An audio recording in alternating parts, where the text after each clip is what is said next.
sa doon si boss kayo. Sige lang po. Doon na kayo. Pare, doon na kayo.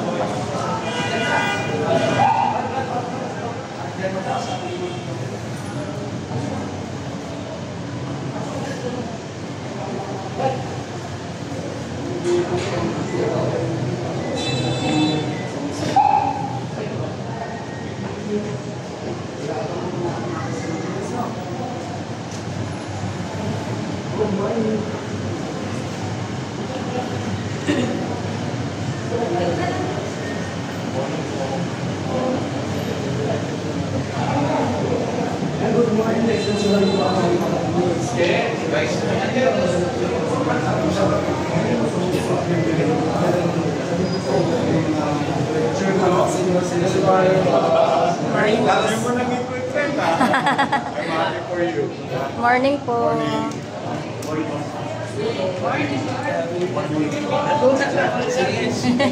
Lagi na lang talaga sila. Bunso eh. Bunso. Mano yan. Si Vice. Wala pa. Ito na.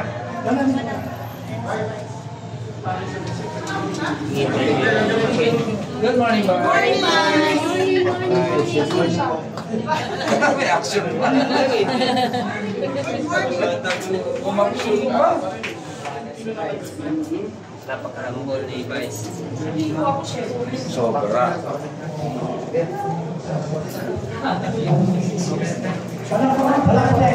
Pagdating ang ating nag-iisang Yorme, Isko Moreno Dumagoso. Inahin po muna natin para bumate ang ating pong presiding officer ng City Council at ang ating Vice Mayor, G. Atienza. Magandang umaga, mga kasanggido. Kamusta kayo? Namiss ko na kayo. Pumunta kayo lahat sa opisina ko, ha? Anyway, gusto ko lang sabihin sa inyo na alam nyo, 3 months into office, 100 days na kanina sa isang araw. Nung pagpasok namin dito, ang dami namin hinandang problema ang pang-financial. Ngunit merong isang tao na hindi natulong na 100 araw para lang makasiguro na hindi natin maramdaman ang hirap na iniwan sa ating dating administrasyon. At yan po ang ating napakagaling na alkalde na si Yorme Isko Moreno Dumagoso. Noong kami po ay mga kampanya, very consistently ang sinasabi po namin talaga, we will focus on minimum basic needs and also to support the mga senior citizens natin. And kahit nasalang sa pera o oportunidad ngayon, nakagawa pa rin siya ng paraan para siguro sa ating mga lolo at lola na sila ay aalagaan ng administrasyon ko. Pero personally, para sa akin, ang ginawa ng ating alkalde na siguraduhin na kasama ang mga barangayan sa pagpaparamdam sa ating mga lolo at lola na mahal natin sila. Doon namin nakikita na sa administrasyon ko, kung igay ng Panginoon for 9 years na kami ay magkasama, mararamdaman ang barangayan na buhay ang gobyerno dito sa Maynila at kayo po ay kasama namin sa pagsisiguro na ang mga tao dito sa Maynila ay makaramdam ng pagmamahal mula sa gobyerno. Anyway, alam ko, tinitingnan ko kayo, halos lahat kayo, napuntahan ko na, nakulit ko na, at nakatok ko na. Ngayon ako po, ay talaga, bilang isi-alkalde ng Maynila, gusto ko pumasok rin kayo sa aming tanggapan at nandito ako para sa inyo. Maraming salamat po sa inyo lahat. Manila!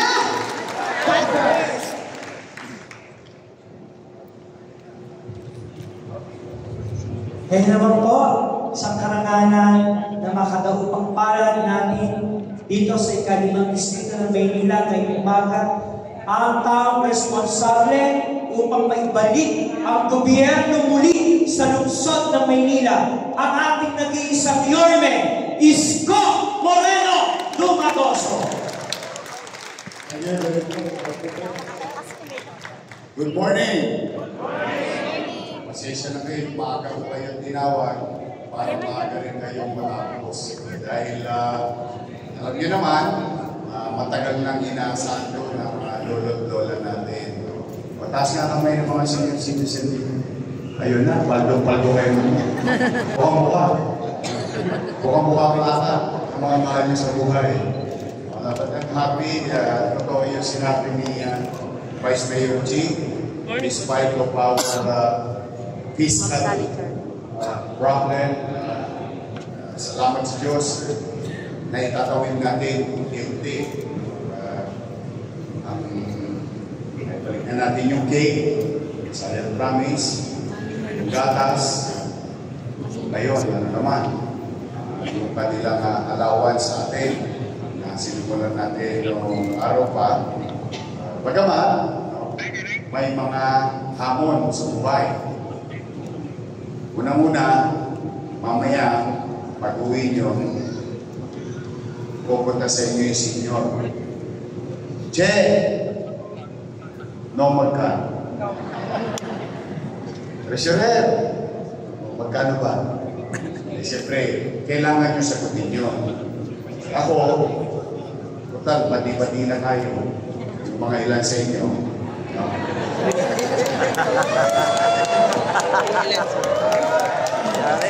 Ayaw ko naman kayo palagay sa alakanin nang hindi natin alam yung tamang isasagot. Kasi kadalasan yung mayor, ililigtas niya sarili niya, itutulong niya yung chairman. Napakawalang niya yung chairman mo na yun. Talagang loko-loko yan. That's not healing.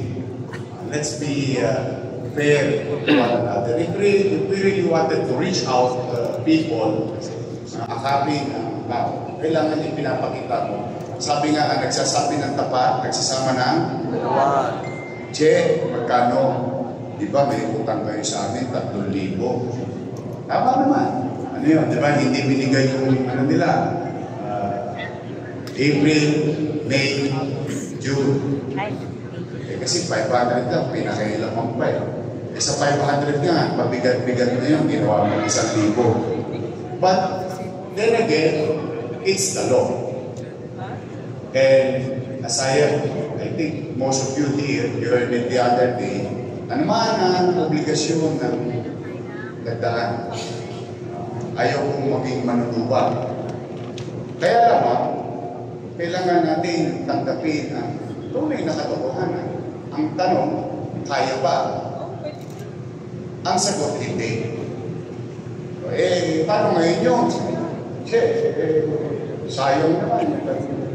Ito ang sagot. Si Orme, sinabi ni Batas. Ano yung batas? Ibinalik sa dati. Sa batas na ulit yun. Ngayon si Orme, kanya, at ang Museo ng Maynila, nakagawa ng paraan. Kulang-kulang 300 million doon. Just so you know. Kasi yung 1,590 million. Mas mahirap na yung 300 million hanapin. Mas mahirap hanapin ang 590 million kung ang pera mo lang ay 200 million. At alam naman natin kung saan napunta yung dapat na pinabigay sa kanila dahil napunta sa job only. Ano yung job only? Short for JO. But, moving forward, para lang natin klara, magkano ngayon? 1.5. Bakit? July, August, September. Paano yung 3,000 ko? Mga lola ko, hindi ka titigilan no? Kailangan lang, mababang loob kayo na you try to accommodate question. Don't disregard question. In a way, it is not your fault. Hindi nyo naman yan hindi nyo masasagot, hindi nyo naman matutugunan. Pero, maiging sinasabi natin yung kataparan. Basta po, ngayon, ini-implement na ni Romay. Mamili ka na itay. 1,000 o laway lang. 500, pero tapat at totoo. Tama ba? Now, so 1.5. Paano ang nangyayari? Sabi ni Yorme, tutok din niya yung obligasyon niya ng nakaraan, tutok pa rin. Ganito po mga sitwasyon na mga kapwa ko halal ng bayan, opisyal ng barangay. Mamukat-mukat mo, nakaluwag tayo, halimbawa lang, kwentuhan lang muna to, mangarap tayo pare-pareho. Isasama ko na kayo sa pangarap. Nakaluwag tayo ng Disyembre. Maaari, posible, dahil hindi pa naman dumarating ang Disyembre, maaari at posible, mapawasan ko at mabumbay ko yung kulang sa 3,000. Paano yun? Tuloy yung 1.5, ulit sa December, baka mabawasan ko yung sa ulit, baka maging 2.5. Ang sasabihin ng word, baka don't give false hope. You have to be straightforward. Baka, ay kung hindi naman, malay mo, next year. Pero, pipilitin kong girapos yung 1.5 ng 1.5 ng ating mga lola. Hanggang sa mapunat ko na yung 3,000. So, yun ang mga posibleng mangyari. Para hindi kayo ang sinisip ng utang, naiinis sa inyo. Kasi yung isa maiinis talaga ang matanda, kapag hindi nyo na ipaliliwanag ng tama. Dala ng marahil kinakabahan kayo ng ipaliwanag. Una-una wala kayo dapat ipangapa.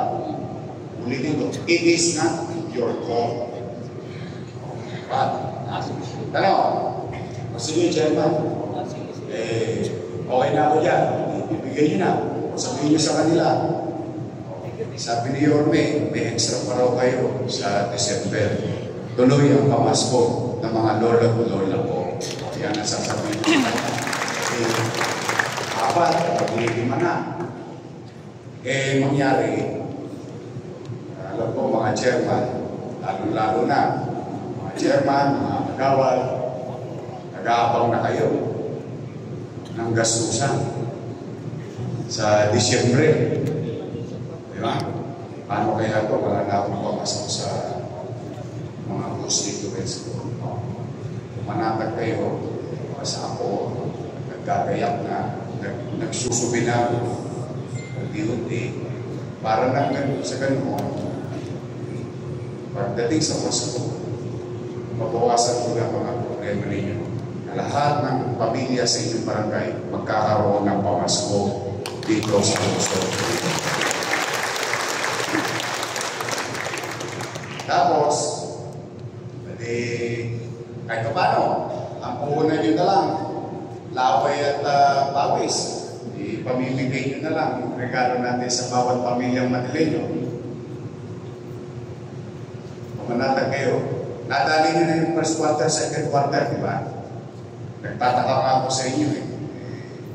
Hindi ko maramdaman yung Liga President ninyo na ipaglaban kayo para makakuha ninyo what is due for you. And yet, kung makapag-post, yun daw ang tunay na liga. O ngayon, nasaan ang tunay na liga? Nasaan? You tell me straight. Kaya ang hirap eh. Pumunta rin sa Pangasinan. Hindi na lang manahimik eh. Nananahimik na nga yung administrasyon eh. Marami pa mga sali-salitaan. Kung paano kaya po sumagot ako? Bakit hindi binigay sa inyo yung first quarter sa second quarter? Kung hindi ko pa natagpuan, hindi ko pa malalaman. Due yun sa inyo. Sa inyo yun. But anyway, kaya sinasabi ko eh, may mga tao talagang hindi nakakabubuot sa buhay.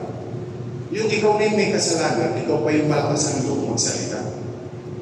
Hindi ka na lang Total, nire-respeto ka naman. Binibigyan ka naman ng poder. Kumbaga, ipinakikita naman sa iyo yung pagkatao. Kinikilala ka. Kaya, di talaga pakabukod ng mga ito. Ngayon, kung gusto yung sumali sa kanila, you join them. Wala naman ako tanto. It's a free country anyway. But, how can we move on if we keep on hunting in the past? Yeah. But, anyway, pagdarating ang third quarter, at saka fourth quarter, steady lang kayo sa gathering. Relax lang kayo. Chill-chill lang kayo. Tingnan nyo na lang yung bangko ninyo, baka may dumating ulit doon. Wow! Dapat kami nakatrabaho ng presidente nyo eh. Buti pa sila nakakapunta sa kongreso. Sa konseho, laging absent. Ang daming complaint, hindi na-actionan. So, You really have to be very careful. Huh? But anyway, that's their problem, not mine. I'm gonna do my part. I'm gonna continue to respect your authority as being elected official. You do your job. I'll do mine. We do our job together para maging maayos at panatag ang buhay ng tao sa Manila. We live happily ever after. Tama ba? May punto ba? Sayang na to. Hindi araw-araw Pasko. Ang hirap na ng ginaranas natin. But then again, I took the responsibility and I'm trying to maneuver, using yung mga unnecessary, ano tawag ng mga matatanda natin? Kiyaw-kiyaw. Puro lip service. Kaya po sa inyo, mga barangay chairman, kagawad, secretary, treasurer, manatag kayo. Loob ginawa ng Diyos na talagang we'll do our best. Hopefully, things will be moving forward. Especially, mga batang Liberisa, mga taga-Liberisa. Liberisa, San Andres, nasa Mamay. Nakita nyo, bumilis ng construction ng SM.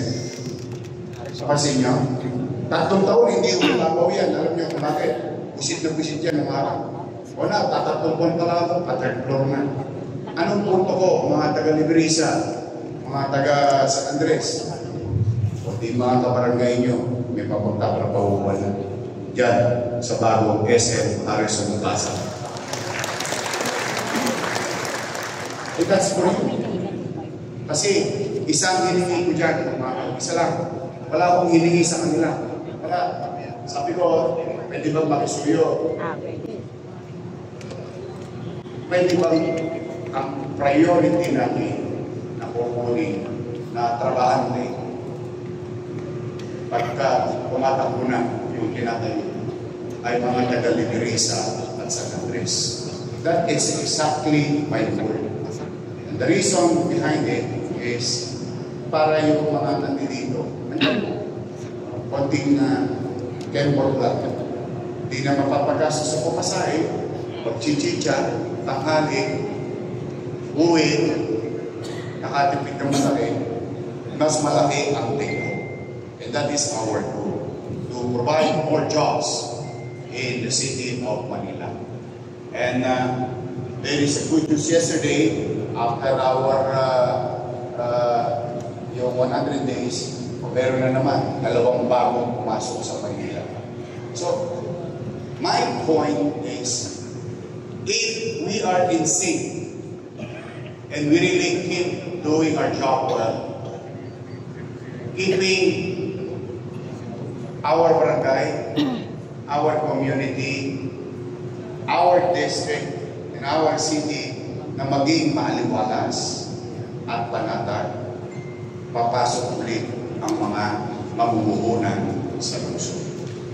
That will bring enough resources, maybe not today, but next year. But today, it will give opportunity to our people of having a job. Pag may trabaho ang tao, konti ang mahuling sa barangay. Tama mali? Mas maraming tambay, mas maraming away. Pag mas maraming away, masakit ang ulo ng barangay. Tama ba? So these are the things I think by science, naturally, aaliwalas ang pamumuhay sa barangay. So, muli sa inyong lahat, kayo na problema, personal, ilala ko mga mukha ninyo. Marami na kayong cases kung nakita sa opisina. Okay? And that will continue. Ibig sabihin, na kayo mahiya.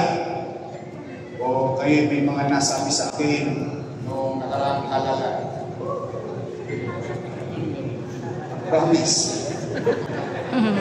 Tinabit yun mo. Galing.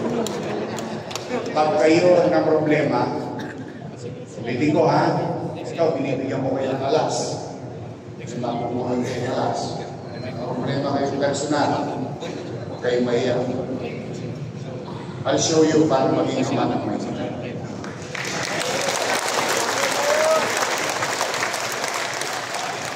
Hindi naman kaya problema. Barangay nyo. Barangay nyo. Mahiya. Tandaan nyo, hindi lang kayo barangay official. Mamamayan din kayo. Yes. And that's how I'm going to look at you. Love you, Official Mayor. at bilang mamamayan. At yan, hindi naman lahat ng oras palalalim ang puso nyo. Hindi naman lahat ng oras paldo po sa inyo. Yes. Mga kailangan din kayo. Kay Mayor, welcome kayo sa opisina ng Office of the Mayor.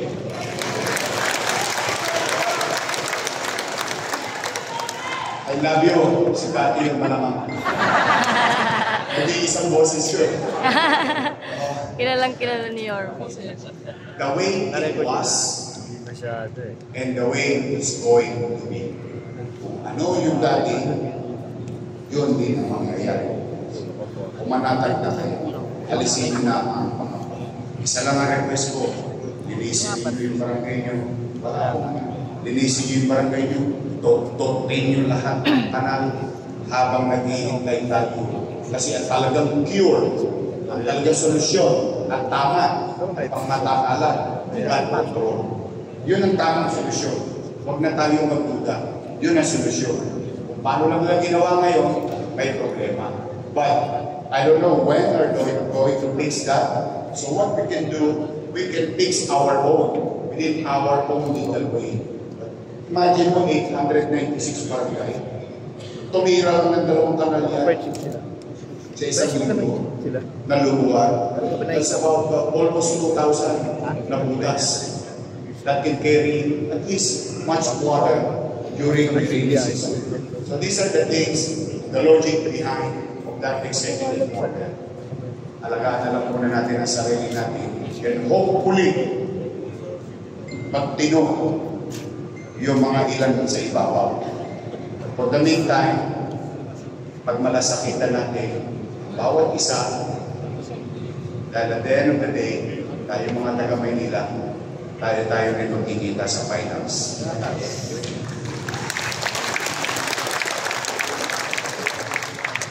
These people will come and go. Tama ba? Tayo, uwi. Basta ngayong araw na ito, masaya ako. Isa sa pinakamalaking challenge ng Manila, DOT na revision. Mind what is due to you will be given to you without asking, without begging. Hindi ko kayo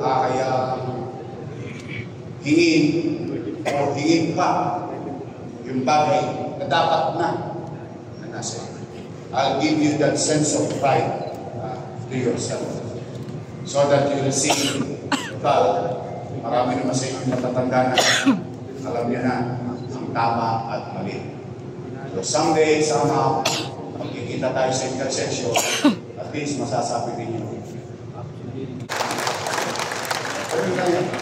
So, muli, maraming salamat sa tulong. I love you. Oh, the story yun, nasawa ka rin. Oh, pwede ba ako maglambing? Mamaya, pagkaibi na, pag pinota na, pwede ba pakisabi ko sa mga lola ko, sa mga nanay ko, na mahal ko sila? Yun lang. Sa iranawas ko, i-ano natin. May awahin Diyos. May awahin. Pasakit na sa katawan, ha? Do your best and God will take care of the rest. So mag-iingat kayo, manatag kayo, kayo mag-alala, at dalangin ko, sana lagi kayong malusog. Yeah. More than anything else. Pagpalain nawa kayo ng buong Maynila. Maraming salamat. Manila! Thank you.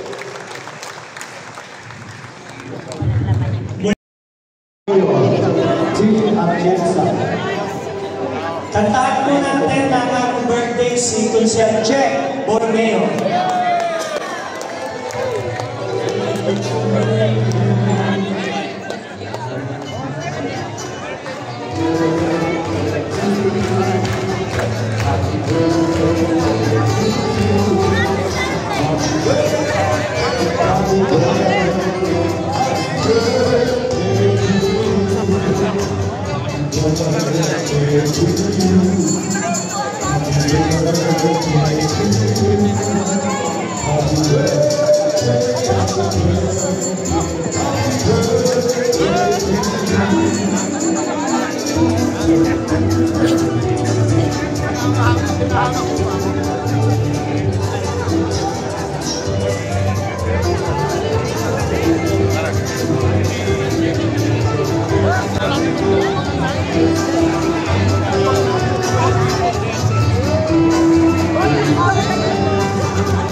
Happy birthday po sa ating pinag-district councilor.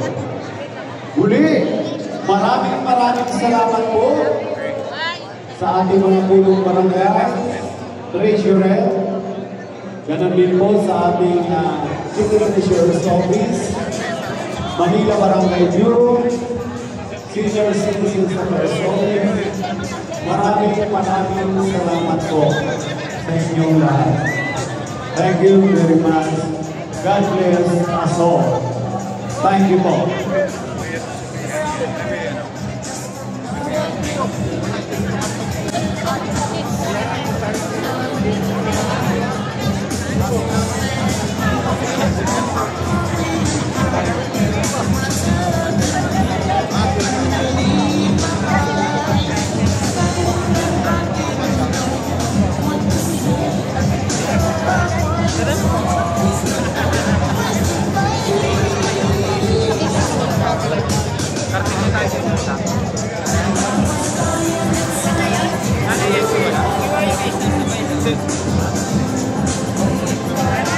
Wala si nanay. Direkta ata o ano. Direkta.